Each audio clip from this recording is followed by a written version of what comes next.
Mas, bom, boa tarde todo mundo aí, mais uma vez, né, galera que tá aqui, quem vai assistir, olá, meu nome é Marcos, Marcos Borges, sou professor de filosofia, tá, do pré-vestibular Unifavela, graduando da Universidade do Estado do Rio de Janeiro, da UERJ, estou no oitavo período, quer dizer, no tempo cronológico da vida, né, oitavo período, mas na realidade mesmo em que período eu estou, né, não sei mais se eu estou vivendo os dias. Mas, então, estou me graduando pela UERJ, né, quase graduando, e faço essa atividade de ser professor de filosofia na Uni, além de coordenador do projeto. Então, está eu, Fernanda, Laerte, uma equipe que fica aí na frente mobilizando as aulas, enfim, fazendo todo esse processo burocrático da Uni. Né? Não sei se a Fê vai querer falar agora. Tá travando muito para mim, eu tive que vir em outro lugar. Eu sou Fernanda, meu nome é Fernanda. Eu sou estudante de pedagogia da UERJ, também estudando com Marcos.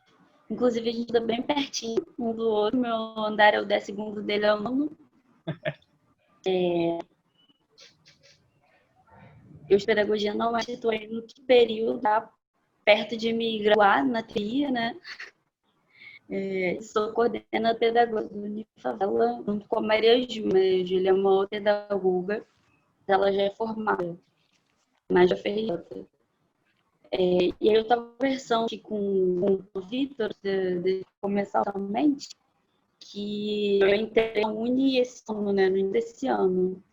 Então eu já peguei essa dinâmica doida de pandemia, de quarentena, então já entrei nessa correria de tudo. Eu não sei se você já falou na Uni, só falou dele, só licença apresentou, já falou? Não, por enquanto a gente só falou quem somos nós, né? Eu e você. A gente pode fazer um casadinho aqui para falar da Uni, né?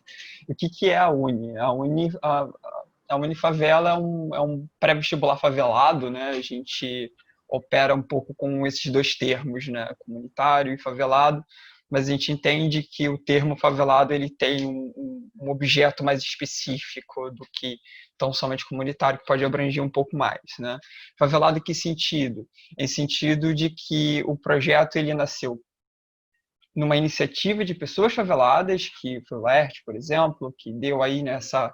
Laerte fez essa sacola, o projeto acontecer, foi colando as pessoas, né, os professores voluntários lá em 2018, né, o projeto começou mesmo a sua atividade em 2018, ele começou a fazer essa cola, né, com as pessoas voluntárias para poder ajudar um grupo de 15 jovens a estudarem para o vestibular em 2018, nessa época. Então, Lert é cria da Maré, né?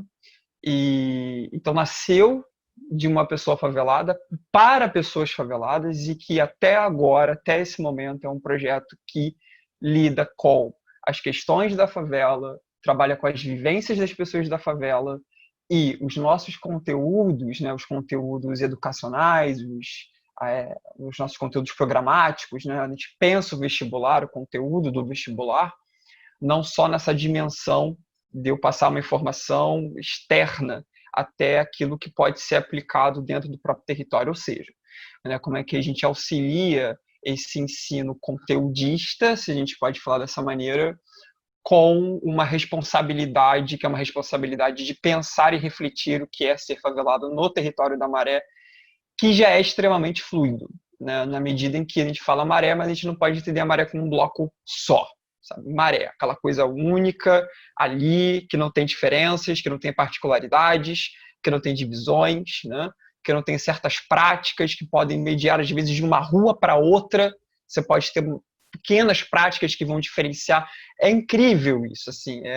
Desculpa, a pessoa que faz filosofia pira nas coisas, assim, porque é uma coisa extremamente curiosa, como que de uma rua para outra você pode ter diferenças de práticas, sabe? Então, é gestando nesse caldo da favela, que é extremamente nutritivo de muitas formas, que a Unifavela surgiu e atua e continuará atuando. Né? Então, a Unifavela é isso, né? Um projeto um pré-vestibular, favelado, porque está na favela e serve à favela. Nossa, começamos bem, então. Essa introdução maravilhosa sobre o que vocês fazem. E eu queria saber, ou da Fernanda, ou do Marcos, ou do Laerte também, que eu entendi que também faz parte, né? Enfim, qualquer um que queira participar. Mas, assim, no início, eu sei que já tinha conversado com o Marcos, que o início da Unifavela não era exatamente um projeto concreto, estruturado, etc. E nesse início, como que foi para vocês lidar com essas particularidades que tem dentro do Complexo da Maré? Como é que foi ter que lidar com as diferenças, talvez, de comandos em diferentes lugares ou pessoas que estavam sob diferentes circunstâncias naquele ambiente? Então, como é que foi para vocês lidarem com essa diversidade? Laerte, Fernanda, querem dar a tacada inicial? Porque senão eu vou começar a fazer um TCC aqui. Eu acho que, já que o Laerte está aqui, se ele se sente mais de responder. O Laerte é uma pessoa que está da raiz do projeto, Uhum. já a gestão inicial dele. Mas se você responder, Marcos, fica à vontade. Só. Laerte tá Eu tô aqui só pra ouvir vocês, lindos maravilhosos. Ou seja, ele não quer falar. Se nega a falar. Negou. Não, então, justamente, né, cara, essa iniciativa, né, como eu falei, de preparar esses 15 jovens em 2018 para encarar o vestibular, não foi uma iniciativa de caso pensado do ponto de vista de temos um projeto pré-vestibular, então que a gente tem uma organização muito bem botada no papel, estruturada, e aí com essa pretensão de crescer a nível institucional, né? Ou seja, você tem geralmente um projeto que pode acabar ali naquela atuação pontual ou pode querer crescer a nível de uma instituição, né? A Unifavela não nasceu com esse intuito, pelo menos. Ele nasceu ali como uma forma de uh, refinar os conhecimentos que aquelas pessoas já tinham, trabalhar essa ideia da consciência favelada ali, ou pelo menos trabalhar em conjunto, né? Não trazer essa informação de fora, mas trabalhar em conjunto a partir dessas vivências que a gente está falando aqui, tá?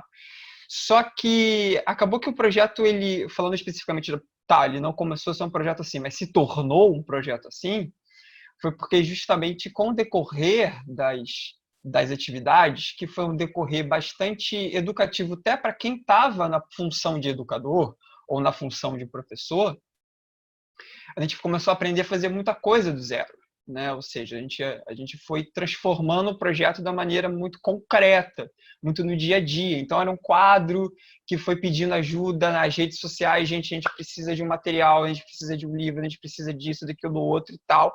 E aí foi na internet, nas redes sociais, porque a rede social é um pavio de pólvora para tudo, tanto para as coisas positivas quanto para as coisas negativas, né? Por sorte, a gente foi para as coisas positivas. E aí o pessoal foi tendo uma visibilidade no projeto, foi ajudando o projeto de uma forma, então a gente acabou criando, né, esse espaço de ser um projeto de pré-vestibular, sabe? E aí que deu a gente vamos botar assim, a gente foi levado por essa energia, né, essa força motora, a falar, porra, bom, então tá sendo bom? Tá sendo gostoso? Então vamos aqui estruturar essa parada para fazer uma coisa legal e aumentar a possibilidade de mais pessoas participarem, para além de 15 pessoas, né? Que aí eu posso até desdobrar o que é esse ampliar da gente, né? E sobre a experiência de dar, olha, é sempre uma coisa difícil, né, cara? Assim, é bom, é gostoso falar daquilo que a gente gosta de estudar. Assim, eu adoro falar de filosofia, desculpa. Quer me deixar feliz, Marcos, fala uma coisa de filosofia que eu vou aqui. E é assim para todos os nossos educadores também, né? Então, era uma coisa muito gostosa de estar ali naquele meio e ter que retrabalhar a língua para que a gente conseguisse ter uma comunicação menos técnica, às vezes menos pedante, né? Aquela coisa chata ali dos termos técnicos e retrabalhar isso para estar num diálogo muito mais comum, né? Comunitário ali com aquelas pessoas. Então, era um exercício de aprendizagem para a gente. Aprendizagem de como que a gente adapta o nosso material, como que a gente se preocupa em trazer esse material para dentro dessas vivências, ou seja, vamos pensar aqui em química, por exemplo, que de humanas tem ali mais ou menos alguma coisa que a gente, com uma certa facilidade a gente pode fazer. Mas e química? Por exemplo, né? Como é que você faz isso? Mas, porra, tem gente... Gente, pode palavrão aqui, senão eu vou começar. Se puder, beleza. Mas, porra, tem gente na favela que faz sabão. Sabe? Quer dizer, não, a pessoa não faz química, é mágica, sabe? Uma alquimia tirada do nada. Veja, não tem uma química ali, sabe? Tem pessoas que produzem coisas na favela, que circula no interior da favela, que servem de caso para a gente poder falar aquelas matérias que na sala de aula são mais teóricas, né? Ou são só exemplos de figuras de livro. A gente tem a possibilidade, então, de trazer uma prática vivencial bem ali de dentro do território mesmo, para falar sobre coisas como química, por exemplo, né? E isso reverbera em todas as disciplinas, tanto física, quanto matemática, quanto geografia, quanto história, filosofia, sociologia, vai reverberando para tudo, sabe? Então, é difícil do ponto de vista de que você tem ali, primeiro, um saber educar, né? Ou seja, o saber passar a informação de uma maneira preocupada com esse fator, mas também é difícil, porque na medida em que você começa com um projeto não estruturado, você tem que começar com os corres para conseguir as coisas, né? E aí, porra, na laje, o quadro era colocado num montinho de tijolo, sabe? A gente era na laje de um dos nossos estudantes, ele montuava assim, um tijolo, porque ele estava reformando a casa, e aí, né, a gente montava os tijolinhos e colocava o quadro ali em cima, sabe? Era, às vezes, uma caneta que faltava. Não tinha carteira, era cadeira, sabe? A galera apoiava o caderno ali na perna mesmo e ficava bom, por livro que pareça, ficava bom daquele jeito, porque o barato era o assunto, sabe? O barato era a troca ali, né? Então, a gente pode falar também de a operação policial também é um fator negativo, que impacta bastante nos processos formativos, né? Dizer aqui, por exemplo, que você tem que cancelar. Vou pegar um exemplo do ano passado. Eu e o Laerte, nós perdemos praticamente quase metade do nosso cronograma de aulas por causa de operações policiais na Maré, sabe? Quer dizer, eu não vou fazer um aluno, tipo assim, se tá lá um caveirão entrando, e assim, a gente pode desdobrar como é que é o modus operandi da coisa, mas o caveirão entrando e falou, Rui, tudo bem, você poderia sair da sua casa, você só desvia da bala, não tem problema nenhum, não dá nada. Você dá uma baixada ali e você vai. Não, a gente não vai fazer isso, sabe? Então isso acaba impactando também numa rotina de você dar aula numa favela. Não é simplesmente você montar um programa. Você tem que levar em consideração também a segurança daquelas pessoas e segurança que às vezes é colocada em xeque por uma intervenção estatal, tal como uma operação policial dentro da favela. Então, é gostoso estar ali falando e é muito bom realizar isso? Mas, ao mesmo tempo, é saber lidar com esses empecilhos, esses impedimentos, esse lado negativo, né, que permeia o território favelado. E me admira muito você falar sobre essa questão desse exemplo do quadro, porque ao mesmo tempo que eu acho que a gente enxerga muito isso no meio tipo, dos vestibulandos de forma geral, essa romantização, né? Porque eu estudo 14 horas por dia, que eu viro noite estudando para passar em medicina. Então, ao mesmo tempo que tem essa romantização de passar por várias dificuldades para conseguir entrar na faculdade, também tem um lado de realmente reconhecer quando alguém passa por essas dificuldades e tenta superar isso, né? E me admira muito ouvir esse exemplo, porque eu acho fenomenal, assim, eu acho que é a questão da coragem, mais do que tudo, de, apesar disso, né, usar mesmo o tijolo como suporte e a cadeira e vamos lá, e se faltar a gente dá um jeito e tal, e eu sei que vocês, ao longo do tempo, foram conseguindo outras coisas, né, por exemplo, uma sala, que eu acho que vocês têm hoje, uma sala para dar as aulas e tal, então, assim, esse início, de certo modo conturbado, né, que tem que enfrentar vários obstáculos, acaba levando, no final das contas, a algo melhor, isso é muito legal. Agora, querendo ou não, tem esses desafios, então, assim, qual foi o maior desafio que vocês enfrentaram? Não precisa ser um só, pode ser mais de um, mas assim, quais foram os maiores obstáculos que vocês tiveram? Ou houve algum momento em que a situação chegou num ponto que, sei lá, estava realmente muito difícil continuar? Como é que foi esses momentos assim de mais desesperança, se é que houveram? Ah, a vontade de subir do mapa morando no Rio de Janeiro, no Brasil, é constante. Se vocês permitem a A brincadeira. pandemia foi um desses momentos, né? Sim, Cruciais pra gente. Que esticaram tudo, que carregou todo mundo. Foi muito pesado. Muito pesado mesmo, mas não sei, Marcos comenta um outro momento que tem sido muito. ano passado. Pra Assim, mim, a pandemia foi longe o pior momento de todos. eu mas assim, acaba que cada momento de aflição e angústia, sabe, que a gente passa lá na Unifavela, tem uma natureza específica, né? O que eu quero dizer com isso? Vamos lá. Sim, a gente conseguiu uma sala de 2018 para 2019, né? Então já essa transição. 2018 era ali, aquela laje, aquelas 15 pessoas, em 2019 já contamos com uma abertura de para 21 pessoas, um pouquinho mais de pessoas querendo participar do projeto. E por conta, né, justamente assim, a Unifavela está chegando, como eu falei um pouco, né, a Unifavela chegou e está chegando, sempre vai chegar onde vai chegar, porque as pessoas reconhecem a importância do projeto dentro daquele território. Então, a ajuda colaborativa das pessoas através da internet foi vital, assim, para que a gente desse continuidade, sabe? Então, assim, não é uma coisa meio que demagoga que realmente as pessoas ajudaram muito e a gente conseguiu chegar onde está. E aí, em 2019 a gente conseguiu uma sala numa ONG, numa ONG chamada Instituto Vida Real, fica na Nova Holanda, tá, na Maré.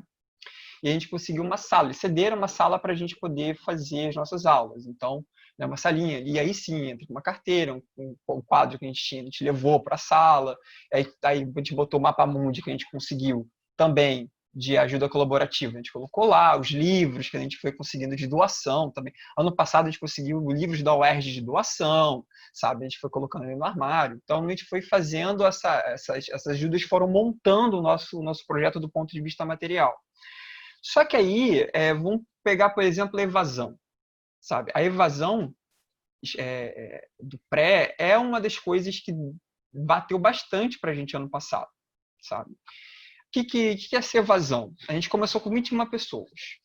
Das 21 pessoas matriculadas, 19 iam. Menos da metade do mês, essas 19 pessoas caíram para 10. E até o final do ano, caíram para 2 pessoas, por exemplo, frequentando o projeto assiduamente. E aumentando e diminuindo, 2 pessoas ali, assíduas, mas aumentando e diminuindo conforme o passar do tempo, sabe? E aí a gente começa a se perguntar, por que as pessoas evadem? As pessoas entram lá porque elas querem entrar no vestibular, ou querem resgatar os estudos. Tem muita gente lá que entra porque tem gosto de estudar mesmo, e tem o objetivo de passar no vestibular, mas estudar é algo que também está nos objetivos primários dessas pessoas. Então tem pessoas lá que querem estudar. Tudo bem. O que faz com que essas pessoas evadam? Ora, trabalho. A gente trabalhava, como a gente atuava no turno da tarde, tinha muita gente que tinha que largar o turno da tarde para poder trabalhar à tarde. Na época, esse ano a gente tem turno da noite, mas ano passado não, 2019 não tínhamos o turno da noite, era só o turno da tarde. Uma coisa interessante, Marco, também, Uhum. só complementando a sua fala, é que eu não vou ligar minha câmera, porque como a internet está ruim, eu ligo a câmera, trava tudo aqui. A Uni, ela tem esse perfil, virem muitas pessoas, têm faixas etárias diferentes, né? Sim. Então, nem sempre você vai ter pessoas ali em idades escolares. Às vezes você já tem pessoas que já são mais velhas e que já têm um compromisso oficial de sustento das suas famílias, né? Então, essa questão do trabalho, ela se torna mais agravada, né, digamos assim. E mesmo as mais jovens, assim, a gente tem aluno que precisa parar de estudar com faixa etária de entre 20 e 25 anos. Precisa parar ali de estudar para poder começar a dar o corre para levar dinheiro para dentro de casa, porque está faltando, saca? Tem pessoas que têm dificuldade justamente, assim, você pensa em um pré-vestibular. Pré-vestibular não é escola. Pré-vestibular não é escola. Então, tem certas coisas que um pré-vestibular, padrão, em termos padrões aqui, não vão se preocupar de resgatar com quem está no pré-vestibular. Determinados conhecimentos que se tem como pressupostos fundamentais que a pessoa consegue adquirir ao decorrer dessa formação escolar básica. Tudo bem. Só que isso tem um problema, que a educação escolar básica do Estado, muitas das vezes, não é suficiente.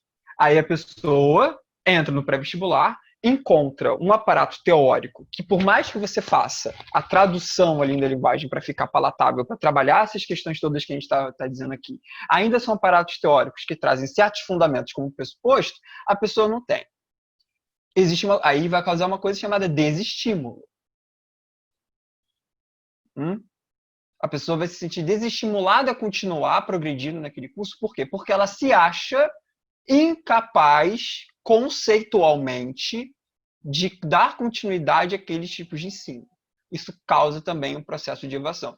Ora, se eu não estou conseguindo entender, o aluno geralmente pensa assim, a culpa não é do professor, porque ele está tentando o máximo possível, quase chorando, tadinho, para tentar me explicar a coisa. Ele te dá número de WhatsApp, faz grupo no WhatsApp, a gente para pessoalmente para conversar com os estudantes, então eles entendem que a coisa está tentando ser feita.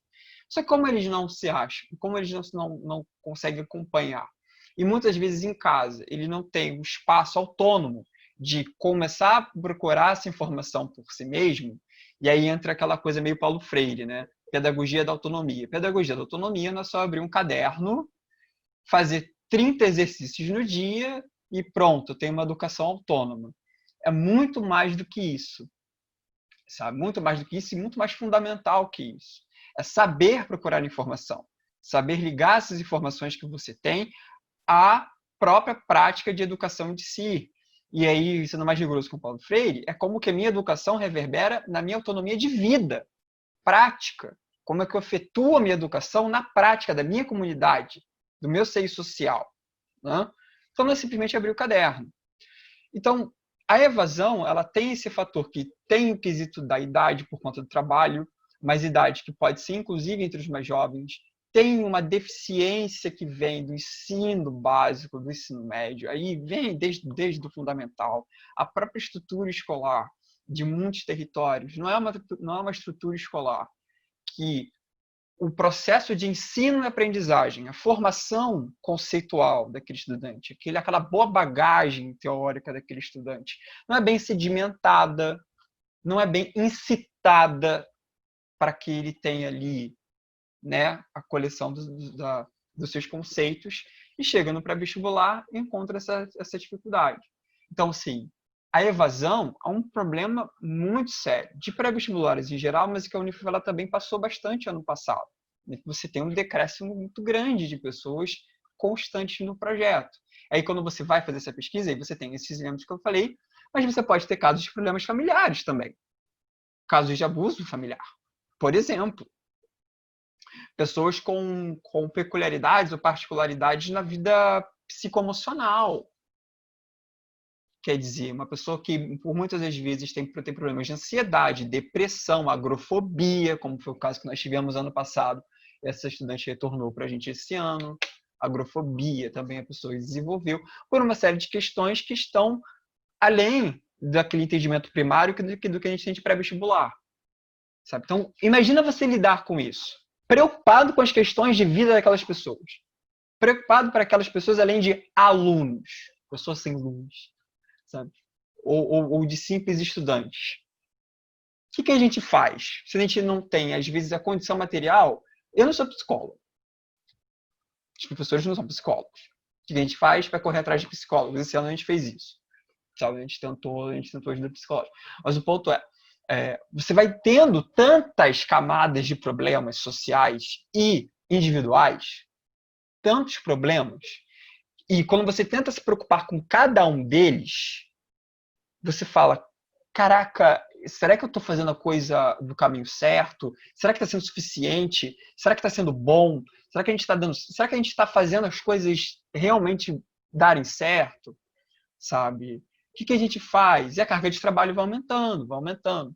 E aí, como a Fernanda falou, a pandemia. Pô, a pandemia foi uma voadora de 2 pés no peito de todo mundo, sabe? Foi o pilão do Zangief, assim, sabe?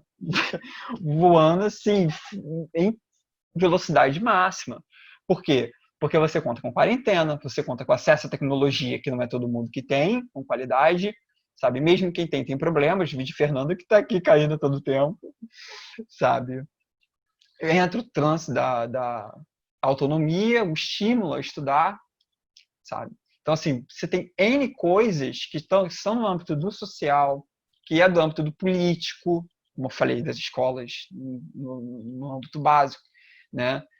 Então, que é do âmbito do político, do Estado, que é do âmbito do social, como o lance das relações familiares muitas vezes abusivas, do campo do psicoemocional, como é o caso de pessoas que desenvolvem determinadas coisas e que isso pode impedir a progressão delas. Tudo isso, se você se preocupar, vai gerar em você um curto-circuito, uma hora, sabe? Que você quer ajudar, você quer fazer, mas é insuficiente um educador só fazer. E às vezes é insuficiente só a Unifavela se preocupar. Envolve muito mais coisas.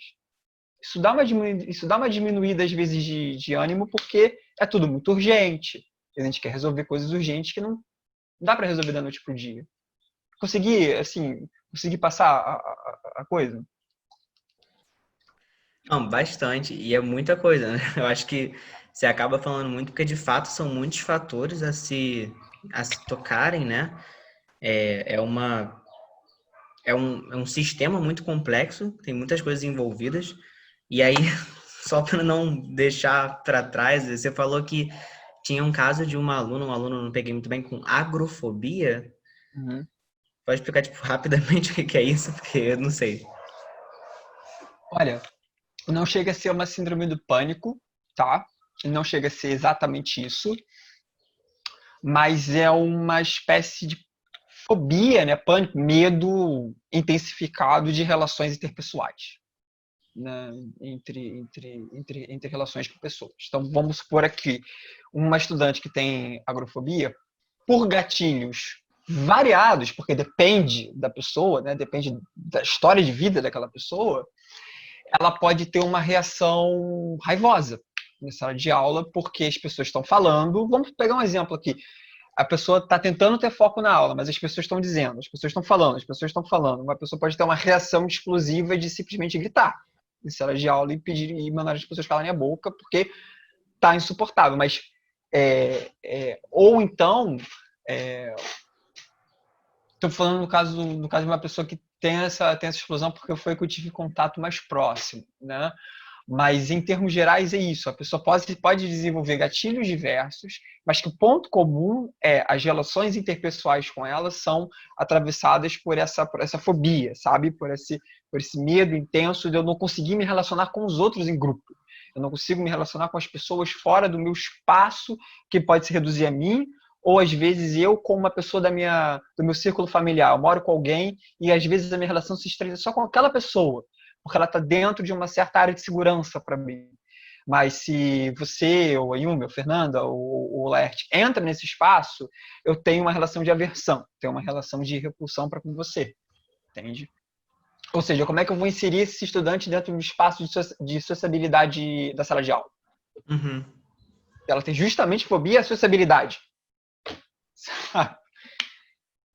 Eu acho que a tentativa de trabalhar com cada especificidade, né, tipo, uma por uma, é um desafio. Eu estava comentando com uma outra amiga, por causa de um outro projeto que eu participo, que também é um pré-vestibular social, porque o nosso sistema é um pouco diferente no PrepVest, que é o outro projeto que eu faço parte, porque a gente trabalha com mentorias individuais, né? Então, é a forma que a gente encontrou de fazer o que a gente pretende por hora, principalmente dentro da pandemia também.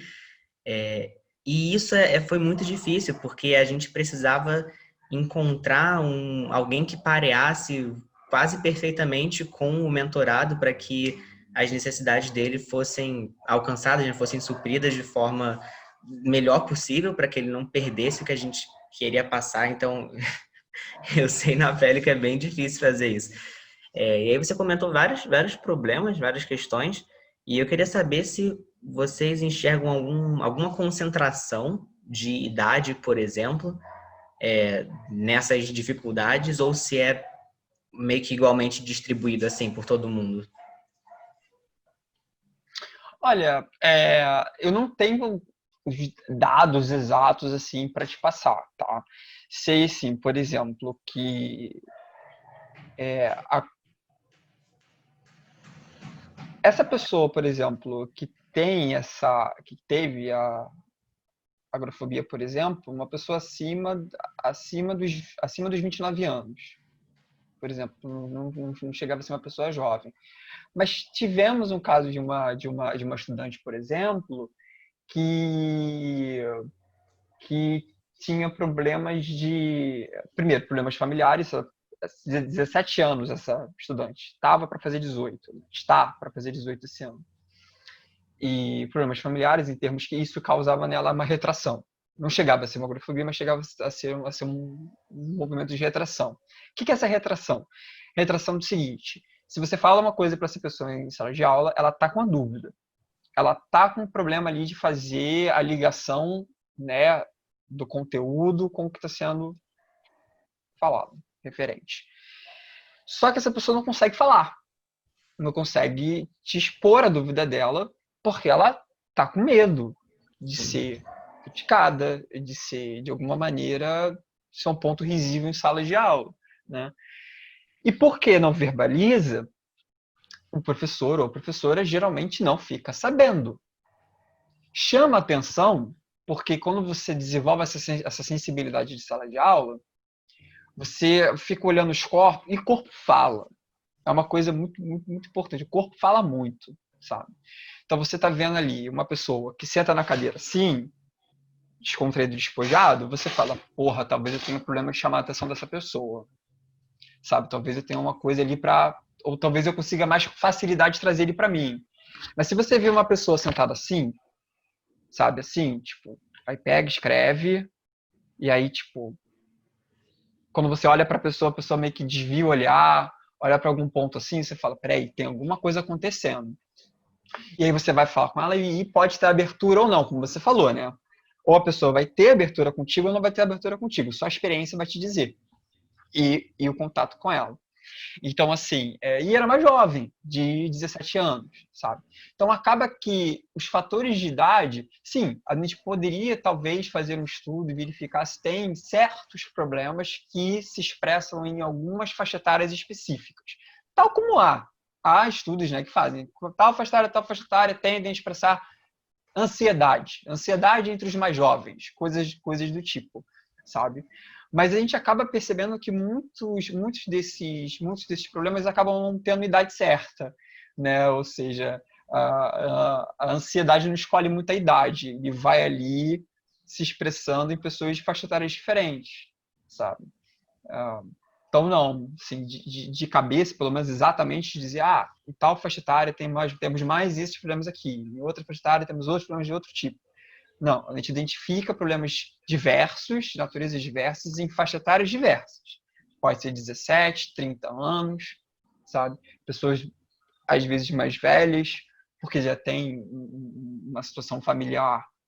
A mãe solo, por exemplo, que não chega a ser um problema, né? Não vou jogar isso como um problema, porque não é bem um problema, acredito. Mas é uma constituição de vida, que é uma constituição de vida que a pessoa não se preocupa só com o estudo dela, tem que se preocupar com o filhinho, e leva um filhinho para a sala de aula. A Unifavela é muito aberta a isso, sabe? Ano passado, esse ano, as mães levavam. Os filhinhos é muito engraçado, né? Porque imagina, vocês estão dando aula, e aí você tá lá, papapá, porque, pô, vocês acham que isso aqui e tal, não acontece assim, e você vê uma vassoura andando no fundo da sala. Sabe, aquela coisa meio Chaves, né? Do Chaves, que a vassoura ia andando. Aí você se perguntando, mas vassouras andam, pronto. Cadê aqui as leis do mundo da física foram para casa do caralho, porque as vassouras andam. E aí você olha um pouco mais perto e é a filhinha de uma pessoa pegando a vassoura e brincando com a vassoura na sala de aula. Você acaba trazendo a criança também para a dinâmica da sala de aula e tudo se transforma, porque você tem que se preocupar agora não só com a atenção dos estudantes, é também trazer a criança ali para estar no espaço em que em que a coisa não cria um organismo, saca? Fica uma coisa orgânica. A criança pede a caneta, a gente dá a caneta, escreve no quadro, aí eu uso o desenho da criança para falar de alguma coisa que eu estou dizendo. Mas, gente, tudo é na hora, assim, um freestyle tal. Mas por quê? Porque aquela mãe, muitas das vezes, não tem a possibilidade, a estrutura de conseguir. Esse aqui é o momento meu de eu vir aqui e estudar. Você sabe? Tipo, e aí eu vou chegar em casa e vou dar aquele carinho bacana no meu filho e na minha filha, mas esse momento aqui é o meu de estudo. Não, tem que incorporar a criança também dentro do espaço de estudo. Acontece também, sabe? E a parada é confluir com isso, sabe? São essas vivências que a gente fala que a gente tem que conectar, confluir. Senão, Cara, fenomenal. Eu não sei o que eu faria se tivesse uma criança andando na sala de aula com uma vassoura. De verdade, assim. Mas, cara, é muito, muito interessante. Eu perguntei esse negócio da concentração da idade porque uma dúvida que vem na minha cabeça, e talvez por um desconhecimento meu também, eu não sei como é a distribuição de escolas na região da Maré ou próximo, mas uma coisa que vem muito na minha cabeça é qual a relação que a Unifavela tem com as escolas da região e se há algum tipo de apoio, algum tipo de ajuda, ou se, enfim, se as circunstâncias fazem com que fique, de certa forma, mais isolado. Porque eu perguntei isso porque, tanto por uma curiosidade mesmo, mas também porque eu venho de escola pública e eu sei como funciona o Rio de Janeiro nesse sentido.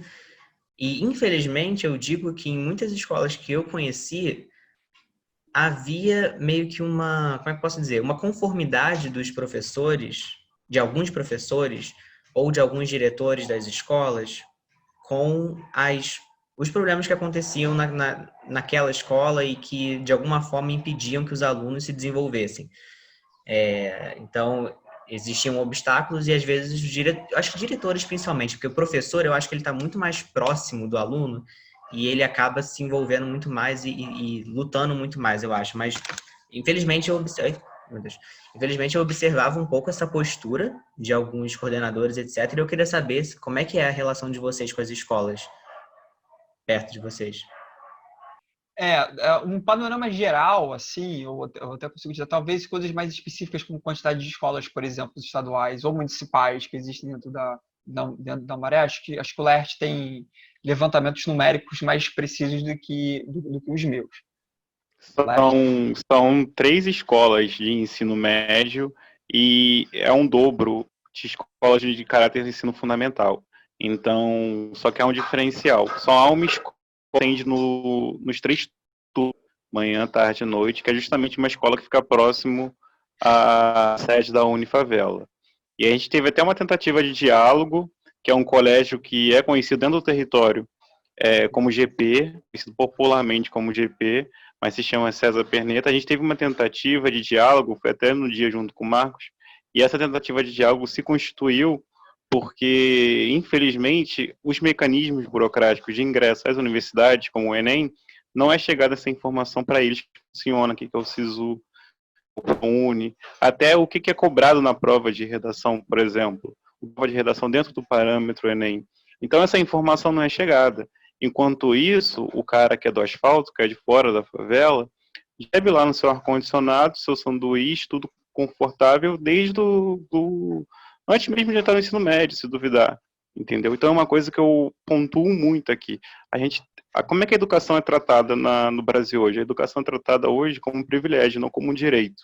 Eu acho que esse é o fundamental. E aí, só para fechar minha fala, uma coisa muito importante também, é que um certo pensamento progressista que a gente tem que colocar, investir massivamente em educação. Concordo, mas em parte. Porque não adianta investir em educação massivamente se meu aluno continua morrendo de fome ou se o pai do meu aluno está desempregado. Então a gente tem que entrar muito numa sintonia, porque o efeito do investimento massivo em educação é muito a longo prazo. Deve-se começar sim, a partir de agora. Mas entendendo que se por trás da educação há outras circunstâncias. A gente lida muito com um debate que é a segurança pública presente nesse território, um debate muito falho, porque se a gente pegar índices do Boletim de Segurança Pública da Maré, por exemplo, que foi o ano que o pré-vestibular começou, nós tivemos 27 mortes no ano total de 2018. E aí no primeiro semestre de 2019, nós tivemos 30 e pouquinhas, só no primeiro semestre de 2019. Então a gente vê como é que esse índice é alarmante. Então vamos investir em educação, mas também olhar o que se passa atrás disso. Então a gente teve essa tentativa de diálogo com o GP, e a gente também já tem um projeto que dialogasse a Unifavela com as outras escolas, com feirões, etc. Mas a gente se debruçou com a questão da razão, que foi justamente que o Marcos pontuou. E a gente, infelizmente, tivemos que abdicar desse projeto, né, dessa nossa iniciativa, para tentar resolver essa questão da evasão. E digo mais, a gente se preocupou muito com a evasão, mas quem deveria estar resolvendo a questão da evasão, justamente fruto de uma questão só, está sentado de terno e gravata numa sala com ar-condicionado. E é isso. Vendendo cloroquina. Mas eu vou começar a militar aqui. Mas é isso mesmo, sabe? Foi uma coisa extremamente emblemática para mim ter ido lá no GP junto com o Laerte, sabe? Foi lá nós dois, assim. Entramos na sala de terceiro ano e falamos, gente, viemos aqui falar sobre um pré-vestibular na Unifavela. E a galera tava, né, já indo para a aula de educação física, então a gente tinha que falar muito rápido porque a bola já estava quicando para lá e para cá. Também jogaria se eu soubesse, mas não sei. Então, tava a gente falar sobre isso. Aí entregamos os formulários, quando eles devolveram para a gente poder fazer a inscrição, de convidar eles para o dia e tudo mais e tal. Foi muito curioso, porque vinha uma galera, oi, tudo bom? Vocês são no pré-vestibular, né? Assim, porque eu quero cursar informática. Qual é o curso de informática que vocês têm? Aí a gente, não, então, a gente é um pré-vestibular. Se tem cursos de tecnologia da informação, tem engenharia disso e daquilo, na faculdade. Não, mas então, é porque eu quero fazer estética. Estética. Coisa de pele, não é nem estética de arte. Arte do belo. Não, é estética. Não, então. Porque justamente é isso que o Leste disse, né? Porque não é só você construir escola concreto, né? Só levantar a parede de uma escola. Se você não investe numa série de elementos, que é não deixar com que a pessoa passe fome, não deixar que a pessoa morra, cacete.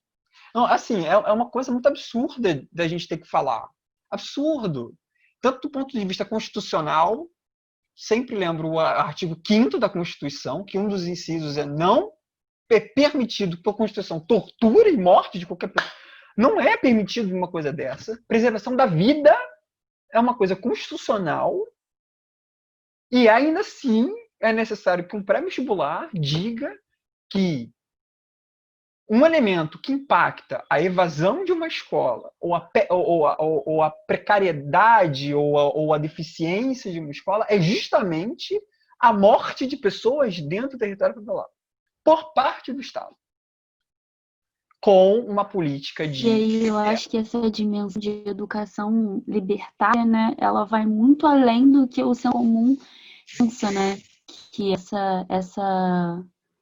essa dimensão de ascensão social. Não, então eu vou levar a educação para essa galera, porque aí eles vão conseguir estudar e vão conseguir arrumar um bom emprego, né? E quão limitada é a gente só olhar por esse prisma, assim, né? Porque a gente vê na pele, quem trabalha com educação vê na pele o quão transformadora é.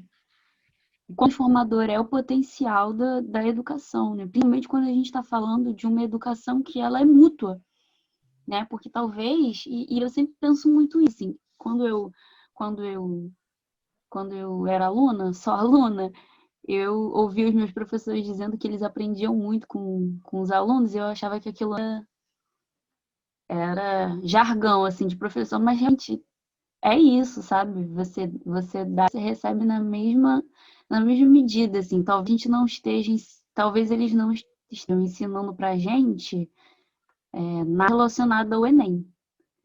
Mas eu tenho certeza que foi um grande aprendizado para o Mar, por exemplo, ter uma criança brincando com uma vassoura no meio da sala de aula dele, o curso foi engrandecedor para ele, enquanto ser humano, enquanto professor, enquanto tudo, né? Então, a gente está sempre falando dessa dimensão de educação que é uma via de mão dupla. É muito incômodo, às vezes, certos debates que se travam, insinuando que a gente vai levar informação para as pessoas, tipo assim, a gente vai levar educação, a gente vai levar informação, né? Ali não tem, a gente está ali levando, sendo que não é verdade, né? Todo processo formativo educativo ele é uma via de mão dupla, principalmente esse é mais ainda. É uma coisa bacana da gente pensar. Por exemplo, o título da gente é a democratização da educação. Exemplo, vamos pensar, democratizar. Mas democratizar é justamente não simplesmente eu espalhar uma informação onde antes não tinha. Então, eu vou panfletando informação, meto um banner na entrada ali do BRT da Maré, coloco um banner falando, olha, existe um Enem, tal dia faça. Não é só isso, né? Mas o processo de democratizar envolve o entendimento de que a escola e o pré-vestibular como uma extensão do processo formativo de um estudante envolve a família, envolve a sociedade, envolve o Estado. Nesse sentido também, sabe? Envolve que aquele estudante está dentro de uma interação social, que é uma interação que está permeada de coisas que estão além da escola, sabe? É um pouco disso, sabe? A galera entende muito de maneira curta a ideia de a democratizar a educação é só eu botar a escola no lugar e falar que existe um pré-vestibular. Mas entender que às vezes um jovem da Tijuca, por exemplo, ele vai estudar num colégio de aplicação ou ele vai estudar num colégio particular, em que desde a fase dele de quinta série ou sexto ano, ele já vai ser gestado ali com vistas ao vestibular. Sabe? Ele vai ser formado para o vestibular. É importante colocar isso, porque isso não é o mesmo que acontece. E não é culpa dos professores que estão na rede pública. Assim, quando digo culpa dos professores, não quero dizer que não haja professores ruins. Gente, peraí. Há professores ruins, sim. Sabe? Mas, assim, quando digo, então, não é a culpa dos professores, quero dizer, não é a culpa de um segmento específico chamado... É uma estrutura bem maior que os próprios professores, né? É uma coisa Exatamente. que ultrapassa Exatamente. a atuação do docente.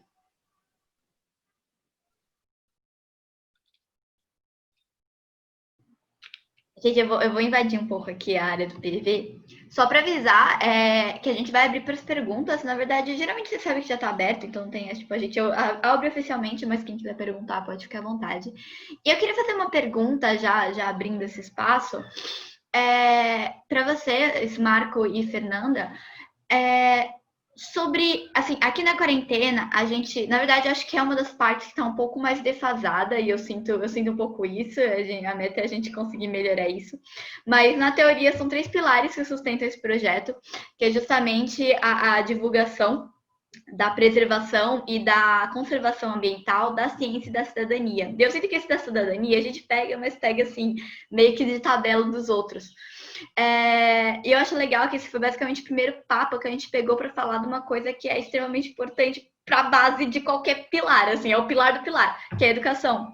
E aí eu ia perguntar para vocês como é que vocês sentem, assim, que projetos como o de vocês, eles mudam o senso de cidadania e até de futuro das pessoas que estão envolvidas, assim, mesmo que haja evasão, sabe? O que vocês sentem que muda?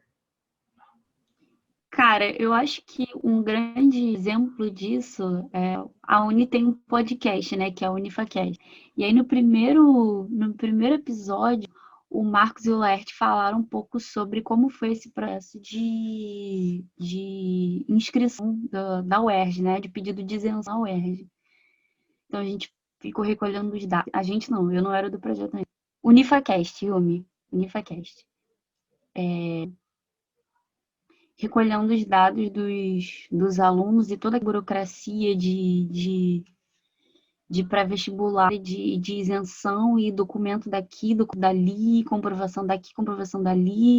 né? E o quanto que esse movimento de burocracia, esse movimento chato de burocracia, fez as pessoas se repensarem sobre si e sobre a sua vida, sobre as pessoas que moravam com elas, né? O Marco chegou a comentar que surgiram questões do tipo, quanto meu pai ganha, quanto minha mãe, quanto a pessoa que mora comigo ganha, né? Porque talvez não tenha sido uma questão até então, né? E o quanto que essa chatice de burocracia possibilitou um grande movimento da pessoa se pensar e se enxergar no mundo enquanto pessoa, enquanto indivíduo, enquanto cidadão, enquanto pertencente a um território, né? Enquanto pertencente a um território específico, enquanto pessoa de uma cor específica, né? Eu digo que nessas pequenas atitudes, né?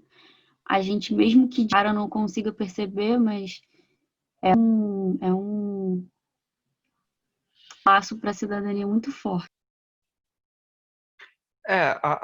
O próprio conceito de cidadania, se a gente pesquisar jogando no Google, você vai ter artigos e mais artigos até hoje questionando o que significa cidadania hoje no Brasil, né? Pautado no próprio texto constitucional, que em si não define muito bem cidadania, mas estabelece direitos ao cidadão. Uma grande diferença, né? Essa formação cidadã, então, ela está bem na base, que é um cidadão não só quanto uma pessoa que vive em um lugar geograficamente localizado, mas enquanto uma pessoa politicamente localizada no espaço, sabe? Que se reconhece quanto um sujeito político e que detém certos direitos e que participa de certos processos burocráticos nesse sentido, que tem certos deveres, sabe? A formação educacional dentro de um processo cidadão leva a gente a se questionar, afinal de contas, o que significa ser um sujeito de direitos. O que significa ser um sujeito de deveres. Em uma frase, o que significa ser um sujeito político. Uma ação de preservação ambiental na favela é uma ação cidadã? É. Por quê? Porque se a gente entende que a preservação ambiental é um dever, ou um dever e um direito, ou um exercício político, na medida em que está ali relacionado com uma comunidade, com a preservação do ambiente, que tem como consequência a preservação do bem-estar daquelas pessoas em sociedade, naquele lugar, se a gente entende isso, então sim, trabalhar uma consciência ecológica é trabalhar uma consciência de cidadania, porque trabalha a consciência daquele sujeito enquanto sujeito político, sabe? Então, o lance da isenção da UERJ foi lidar com uma questão das pessoas se entenderem enquanto sujeitos políticos. Por quê? Porque lida com aquelas pessoas que pela primeira vez, talvez pela primeira vez, tiveram que se perguntar como é que é a vida econômica dessa pessoa. O que significa ser autônomo? Qual é a diferença disso para um informal? E qual é a diferença disso para um selitista? Qual a diferença disso? Sabe? É algo que talvez para a gente seja muito, muito rápida de responder, mas que para aqueles jovens eram perguntas de como é o trabalho. Como que se exerce o trabalho hoje em dia? O que significa trabalhar hoje em dia? Quais são os tipos de exercício do trabalho existentes hoje em dia? Sabe? Como que isso impacta no processo de isenção? Entende? O que é um teto de salário que permite com que a pessoa tenha isenção, o que não permita que a pessoa tenha isenção, sabe? Uma série de... A gente foi mexendo na vida dessas pessoas, na vida econômica dessas pessoas, vendo quanto... Porque a gente ajudou a recolher cada documento, tá? Como é que funciona a UERJ? A UERJ, se você é um pré-vestibular, a UERJ te dá a oportunidade de você cadastrar o seu pré-vestibular lá na UERJ, do departamento de... Desculpa se eu estou falando algo que vocês já saibam, tá? Mas... Desculpa. Mas a UERJ dá essa oportunidade. Você tem um pré-vestibular social, comunitário favelado, você vai lá, inscreve esse pré-vestibular, e você, como pré-vestibular, pode recolher os documentos dos seus estudantes, e você, pré-vestibular, pode ir lá na UERJ e levar pessoalmente esses documentos. Você não precisa mais contar com os correios. Para isso, então o estudante não precisa pagar a taxa do correio para fazer uma carta daqui para lá. Você pode recolher tudo isso e leva. Entendeu? Então, nós fizemos esse serviço. A gente pegou lá, fez a matrícula de cada um. Isso dá um trabalho, mas olha, aí você tem que pegar, fazer a lista dos estudantes, cadastrar os estudantes no sistema da UERJ e fazer a matrícula do pré-vestibular lá na UERJ. Aí tem que pegar documentos de pessoas de liderança do projeto, aí tem que tirar xerox, você tem que ir lá, aí cadastra e volta. Aí, gente, vamos ler o edital. Lê o edital. Lê um edital. O edital justamente aquilo vai dizer como que a coisa funciona, o que não é permitido e o que é permitido. Não é? Gente, leitura de edital é um indicativo para identificar distanciamento dessas pessoas no aparato público. É um indicativo. Como ler um edital?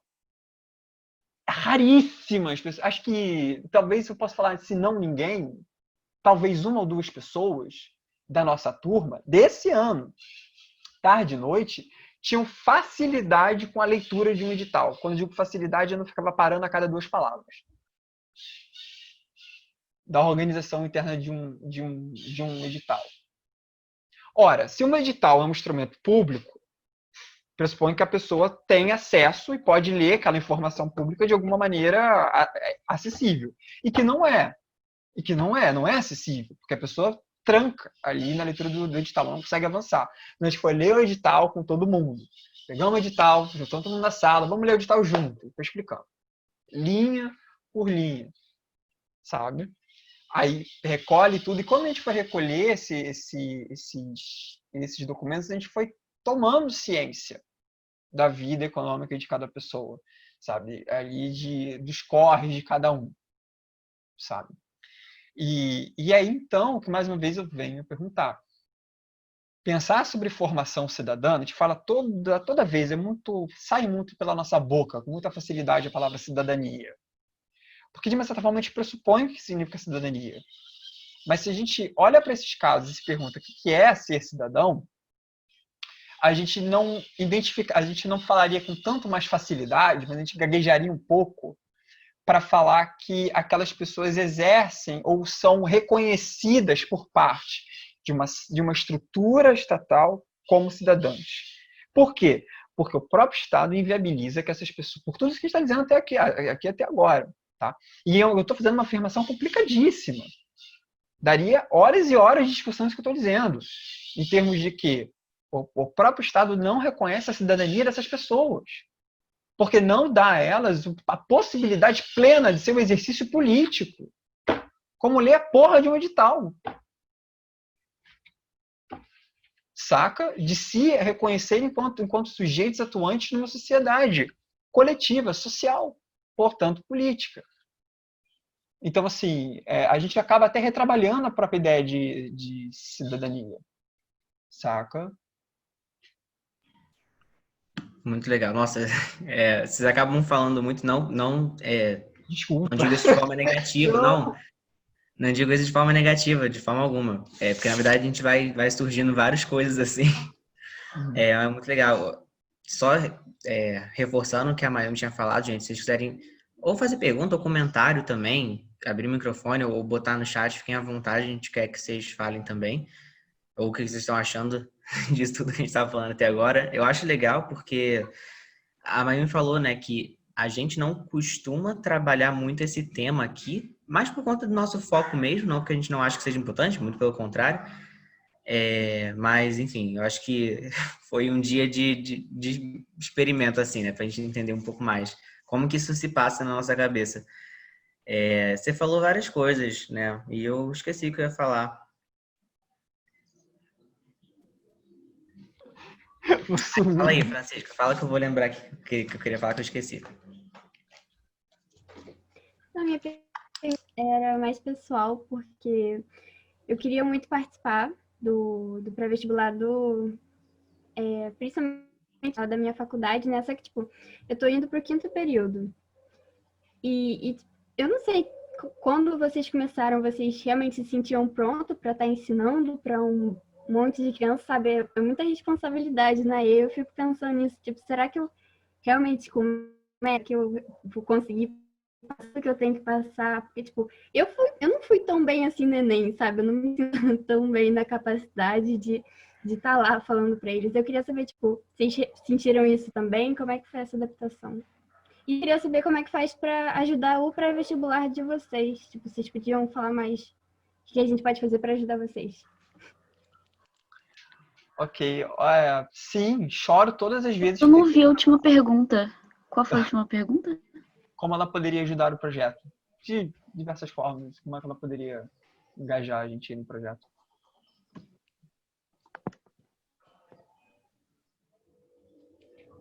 E foi tomar água. Não está mais entre nós. Pois então, Francisca, olha, eu choro todas as vezes que eu tenho que preparar uma aula. Sério, é uma coisa, me tremo todo. Porque é verdade, assim, a gente... Assim, eu penso um pouco, como a pergunta foi pessoal, eu vou responder como eu me sinto, tá? Eu acho que dar aula... Qual é o seu curso, aliás? Eu faço biologia. Biologia, ótimo. Licenciatura, pelo visto, né? Então, é bacharel, mas eu quero muito dar aula, então os dois. Show. Ok, relevante.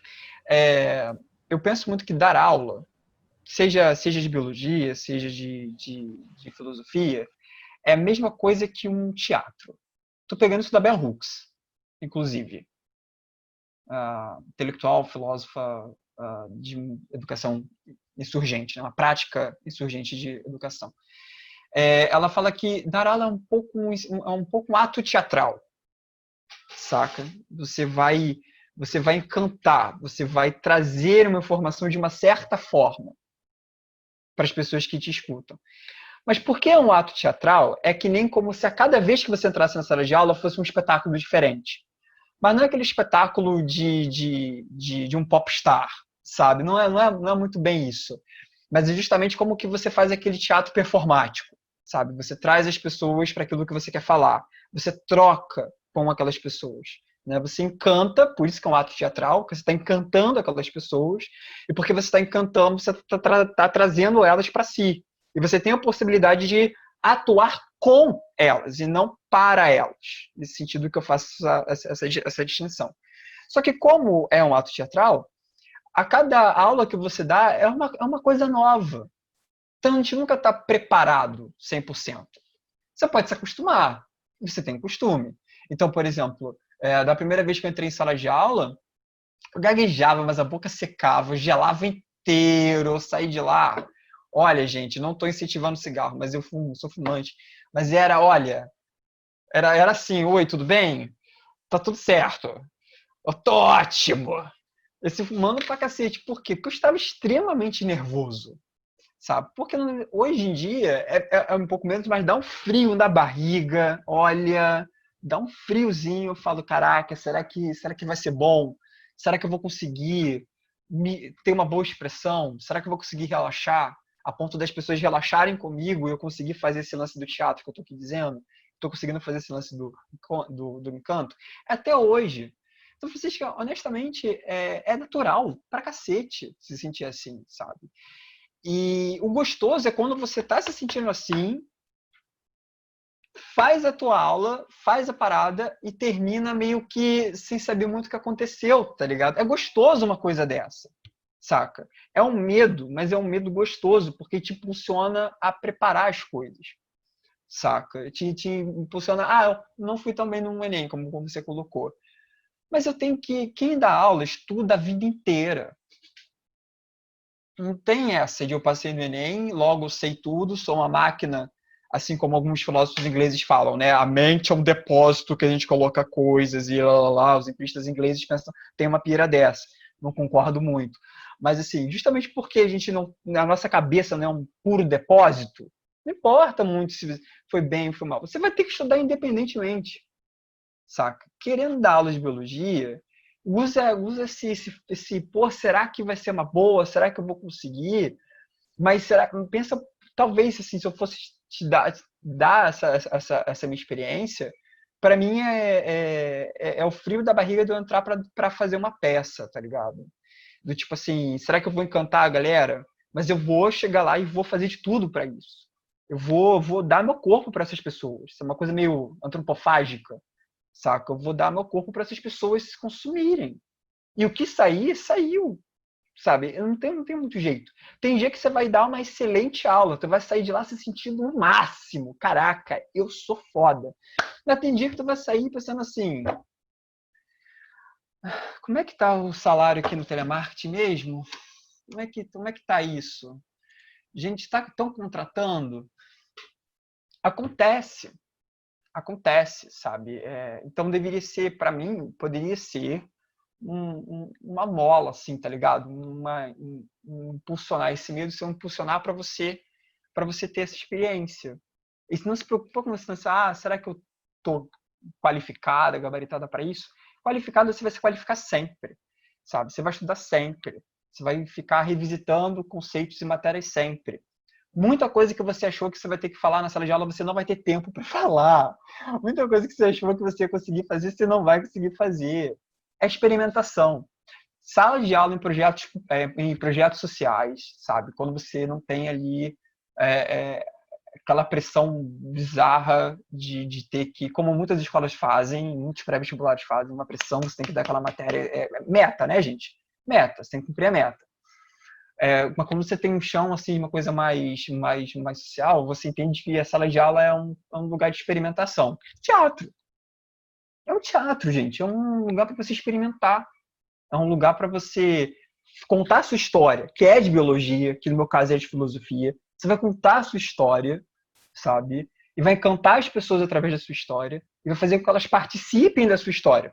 Esse é o educar, sabe?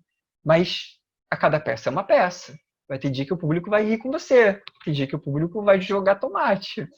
Sabe? Acontece.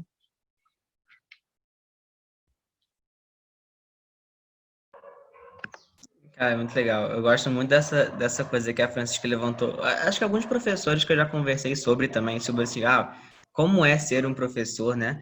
Uma coisa que eles falam muito é sobre um pouco da flexibilidade de você se amalgamar com o aluno, né? Então, assim, todo ano, ainda que seja a mesma matéria que ele dá, todo ano é uma turma nova, então você, de certa forma, tem que sempre reinventar alguma parte do que você está fazendo para se encaixar naquele novo ambiente, naquele novo grupo.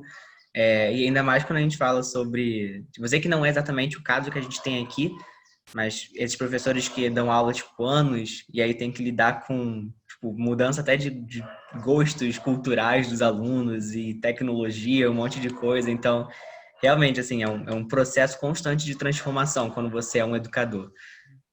O que é muito legal, na verdade.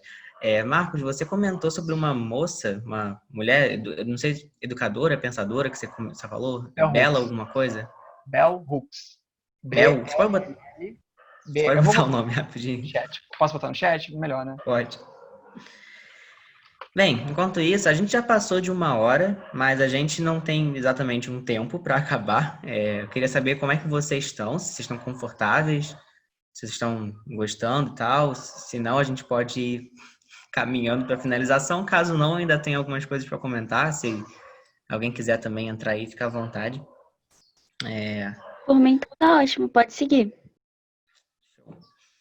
Fê, eu acho que eu não falei com ela sobre o lance de ajudar. Você quer falar sobre isso? Assim, não, eu vou falar pra caralho. É porque eu não vi a segunda pergunta, minha internet tá realmente muito ruim. A segunda pergunta foi em relação a como entrar em contato com a gente? Contato e ajudar. Tá, saquei.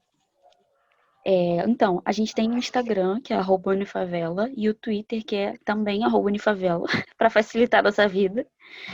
E a gente também tem o site da Unifavela, unifavela.com.br.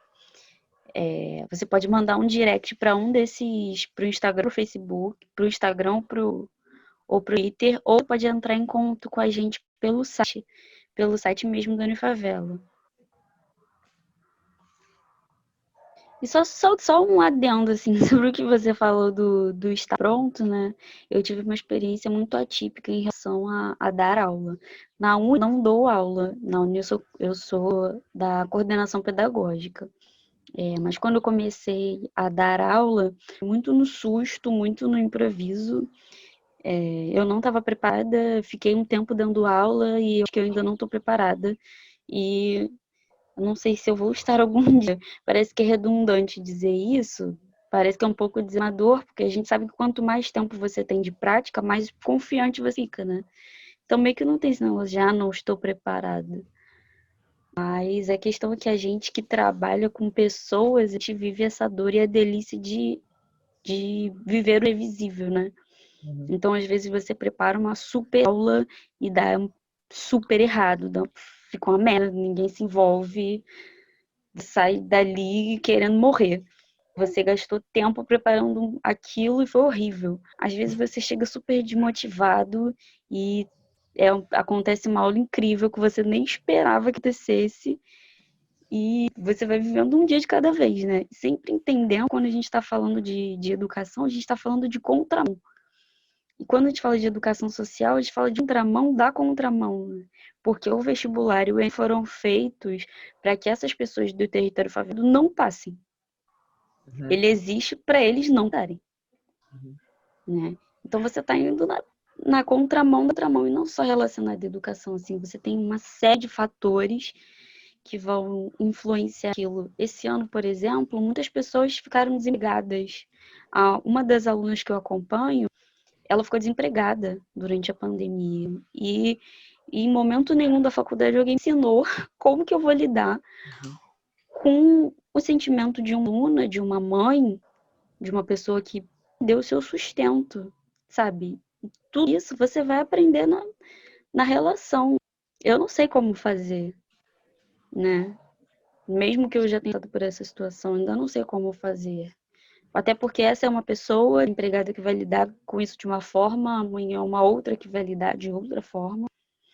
E tudo você vai descobrindo, assim. Eu acho que o grande bato e a grande coisa ruim é você quase nunca tem muita certeza das coisas.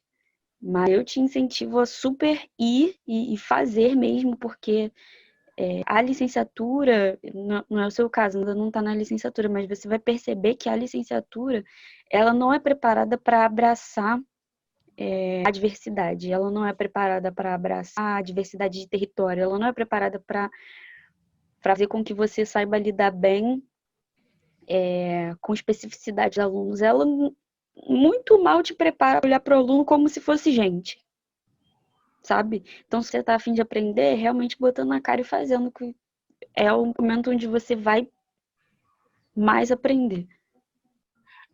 Caraca, muito papo reto isso que a Fernanda falou. É muito sério isso. Porque tu chega na sala de aula na licenciatura, o que você tem? O aluno como é que eles falam? O sujeito da educação, saca? Um agente que está ali que vai participar do processo de ensino-aprendizagem. É sempre um sujeito, um agente, aquela figura geral teórica que vai englobar. Mas o que você faz com uma pessoa que chega para ti e conta uma parada dessa que contou para Fernanda? Você vai chegar e vai procurar ali porque o agente da educação ficou desempregado, faça isso, tá ligado? Vire à esquerda aos próximos 2 quilômetros. Não tem. O ensino à distância. Na licenciatura, difícil, pelo menos da UERJ, não tem ensino à distância.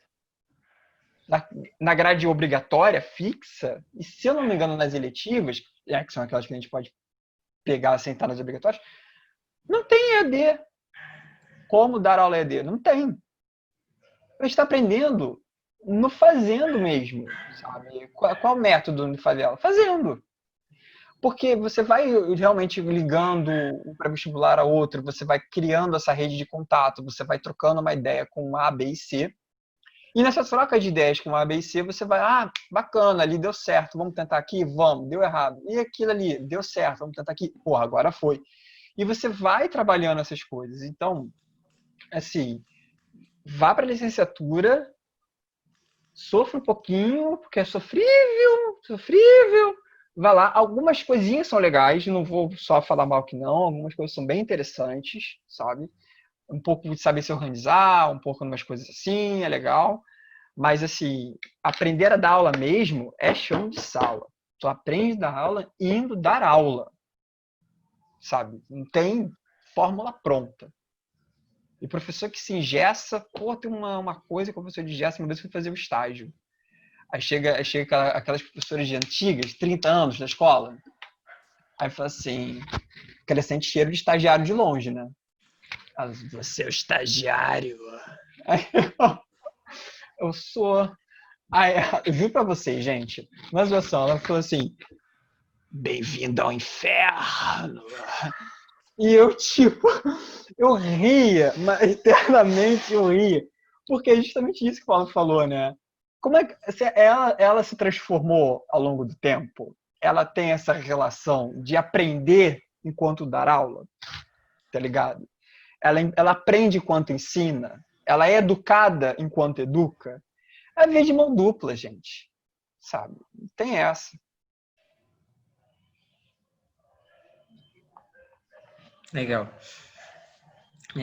E conta para mim um pouco, vocês comentaram que uma das questões que circunda os alunos é a relação familiar deles, que influencia muito no processo de aprendizagem, influencia muito no acesso que eles têm, tanto à escola quanto ao pré-vestibular e tal. E como é que é a relação de vocês com as famílias? Eu sei que, na verdade, alguns deles são a própria família, né?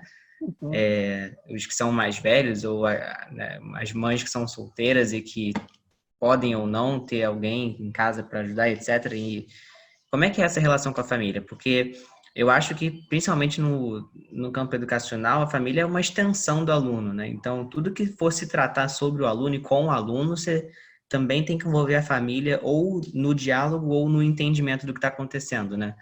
E como é que é isso para vocês? Eu vou ligar a luz rapidinho, que tá ficando escuro. Sim, mas daqui a pouco vou ligar a minha. Pô, espera o Paulo voltar? Você vai falar? Não, pode falar. Ele escuta. Gente, se a pessoa escuta. Cara, isso é uma das coisas que a gente desenvolve fazendo, sabe? Porque, assim, com toda certeza, quando a gente já lida com a pessoa que é a família, né, uma mãe solo, por exemplo, a relação já está sendo direta. Mas, por exemplo, eu às vezes preciso ligar para os estudantes, ligo para cada um deles. E aí, às vezes, eu falo com a mãe de um estudante, né?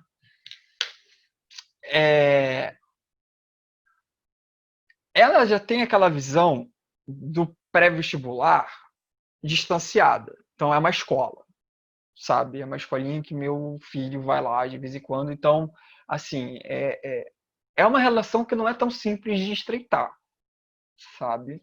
Que é justamente assim, a mesma linguagem com que eu falo como estudante, eu não posso falar exatamente da mesma forma com a família. Por quê?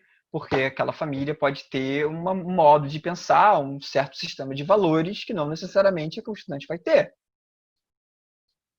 Saca? Então, assim, a gente respeita, a gente, assim, primeiro pilar, assim, respeito àquele valor familiar. Ponto. Só que a gente sempre acompanha como que esse estudante está nessa família. Sabe? Porque a gente pode respeitar o sistema de valores daquela família, sim, mas se o estudante está num cenário em que a mãe, por exemplo, ou o pai pode ter uma relação abusiva com esse estudante, tal como a gente tem casos lá dentro, a gente tem um problema, que é, por exemplo, o que eu faço com esse estudante? Eu encaminho para uma ajuda social, para uma ação social, eu encaminho para uma psicóloga, eu vou na casa dessa pessoa e converso com a família. Gente, tá vendo a questão que é?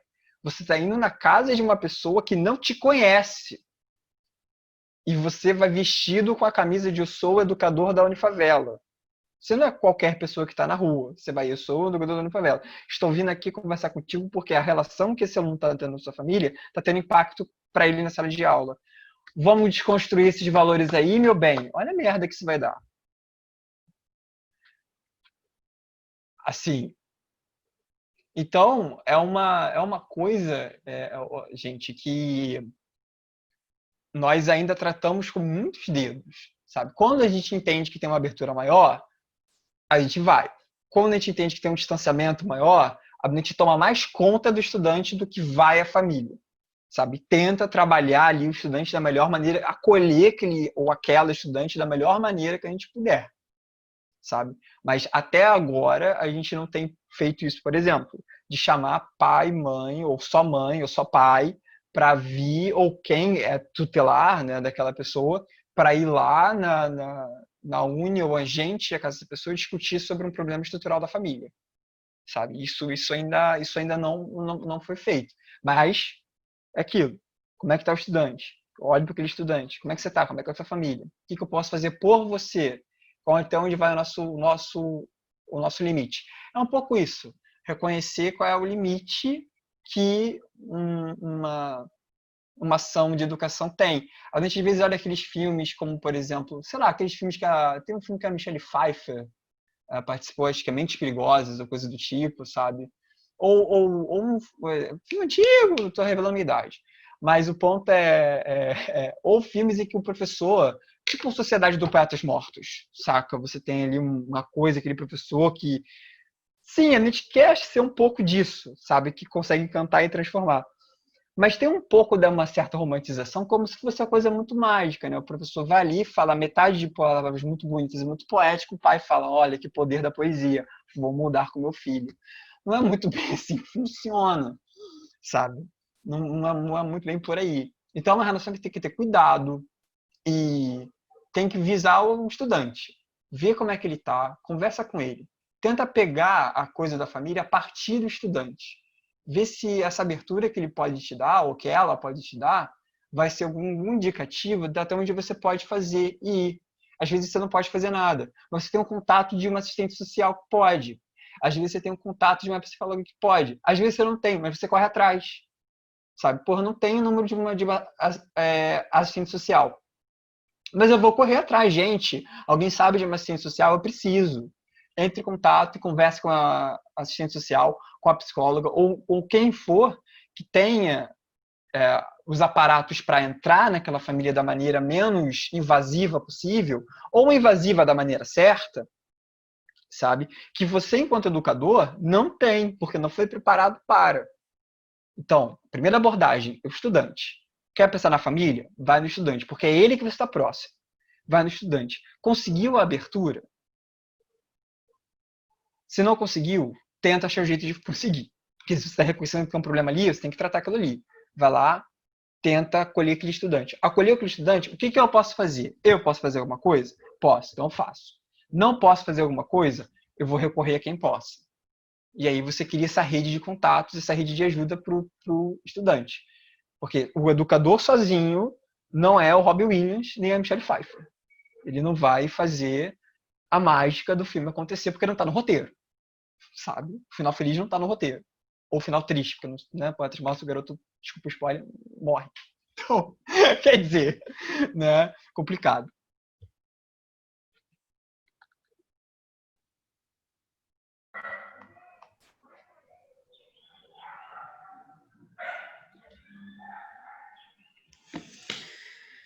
Cara, acho que eu vou sair dessa conversa assim, tipo, com ao mesmo tempo mais medo ainda de entrar, tipo, de cabeça na educação tipo, esperançoso por saber de todos esses momentos e exemplos que vocês dão e que vocês de alguma forma passam por isso. Então, acho que é meio que um sentimento misto. Eu acho que a gente pode ir levando, então, pro fim da nossa conversa. Acho que a gente já aprendeu muita coisa aqui. Eu queria que vocês dissessem, tipo, pode ser um Marcos e outra Fernanda, para a gente fechar. Quais são as perspectivas que vocês têm para o próximo ano na Unifavela? Porque eu sei que vocês cresceram desde 2018 até aqui, tanto em número de voluntários, quanto de alunos, quanto de espaço, quanto de apoiadores nas redes sociais, por exemplo. Então, como que vocês enxergam quem vocês são e o que vocês estarão fazendo daqui a um ano, por exemplo? E qual a última mensagem que vocês querem passar também para todo mundo? Fernanda, quer começar? Cara, eu acho que um corre em relação ao futuro que a gente está planejando é a questão da formalização do projeto. A formalização do projeto, um espaço nosso para que a gente consiga ter mais autonomia e consiga ampliar a nossa área de atuação, aumentar a equipe e ter mais contatos e já ter essa segurança de sermos um projeto formalizado, para o ano que vem a gente pretende correr atrás disso. Acho que você se mutou, Fernanda. Não sei se foi de Ah, tá, propósito. desculpa que eu acabei de falar. Jogou, saiu correndo. Aquela pessoa que tá na mesa do bar fala, isso é isso mesmo. Põe o copo na mesa e sai, assim, o pessoal, tipo, mais de palma, assim. Real. Não, mas o lance da formalização é o nosso, só reiterando, assim, é realmente o nosso objetivo, porque desenvolveu. Queremos agora que o troço tenha uma estrutura maior, porque a gente quer expandir nossa atuação, né? A gente quer fazer mais coisas, inclusive. Então, quanto mais pessoas ajudando, melhor. E, assim, né? E, querendo ou não, a gente precisa correr atrás de certos incentivos, assim. A revolução ainda não vai acontecer, esperamos que aconteça, entendeu? Ali, toda aquela parada ainda não está acontecendo, mas, por enquanto, a gente vive no mundo capital. Infelizmente. Vamos tacar fogo no parquinho algum dia? Vamos tacar fogo no parquinho algum dia. Mas, por enquanto, não. Então, assim, a gente precisa realmente formalizar o projeto para ter um incentivo mais, enfim, de outras formas de fomento, outras formas de incentivo financeiro para a Uni continuar crescendo, sabe? A gente quer implementar muita coisa que a gente tentou implementar esse ano e não conseguiu, por causa da pandemia, como, por exemplo, o serviço de tutoria. Acho que eu até tinha comentado com você aquele dia, né? A ideia que a gente ia fazer uma modalidade que é o seguinte: cada professor ia acolher 2 estudantes e durante um ano ia fazer acompanhamento global desses 2 estudantes, sabe? E a gente ia começar a fazer a implementação disso esse ano, aconteceu, mas aconteceu de uma maneira muito indireta. A gente queria engajar os professores nisso, todos, ou a maior parte, porque somos todos voluntários. Tá? Somos todos voluntários, então é complicado o tempo do voluntário para o tempo da vida da pessoa. Então, assim, o máximo possível de professores que a gente conseguisse engajar nisso para fazer essa parada, ia ser ótimo, porque a gente ia conseguir, inclusive, acompanhar essas deficiências que a gente falou lá no começo, entendeu? Então, de trazer esse tipo de coisa. Então, a gente quer implementar isso ano que vem também, implementar certas coisas de prevenção à evasão, que a gente também não conseguiu fazer esse ano, fazer no ano que vem. Então, assim, entrar com um aparato de entender, compreender esses indicadores de evasão, para que a gente possa fazer alguma coisa na medida do nosso possível, do nosso limite, e o que a gente não conseguir fazer, como é que a gente conseguiria correr atrás de quem possa. Então, trazer pessoas que façam essas parcerias com a gente, sabe? Então, muita coisa essas 2 coisas que a gente queria fazer ano que vem, o projeto de alfabetização, projeto de alfabetização, que é uma coisa que está sendo encabeçada aí pelo Laerte, realmente um projeto.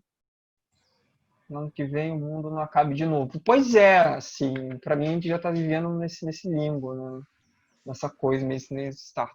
Mas um projeto de alfabetização voltado especificamente também, né, especialmente para mulheres domésticas, por exemplo, que não têm a formação fundamental feita ali, acolher essas mulheres ali para trazer para construir esse espaço de alfabetização com elas, sabe? É uma coisa que está escrito, só falta concretizar, sabe? Então são coisas que ano que vem podem ser colocadas à frente, sabe?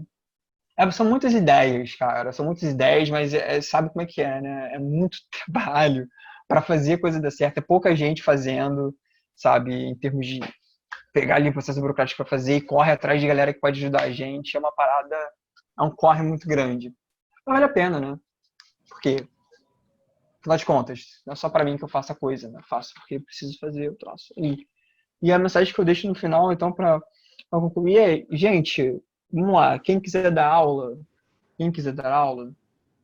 pega esse medo, abraça ele bem quentinho, porque ele vai te acompanhar a vida inteira, e vai, enfrenta. Porque quando você passa a primeira, eu ia fazer uma piada aqui, deixa eu falar, mas quando você vai, assim, da primeira, é muito bom.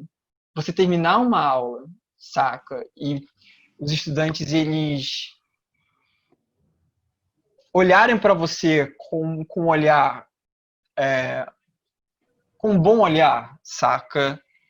com carinho, com cuidado, sabe, com isso, quando você tem de volta uma relação de afeto, uma relação de que você passa no corredor e o estudante não tipo assim, professor, o estudante fala, tipo, qual foi, professor? Sabe, qual foi, professor? Qual foi? E te dá esse trato, e isso, que essa conexão foi estabelecida, é do caralho, sabe? Assim, é muito bom, sabe? E façam. E povoem os projetos sociais comunitários e favelados. Povoem. Porque esses projetos precisam de pessoas engajadas para acontecer. Não só para dar aula, mas para acontecer. E se você der aula para criança, ela te mata de carinho. Né? A Fernanda tá ligada. A Fernanda tem essa vivência. A Fernanda tem.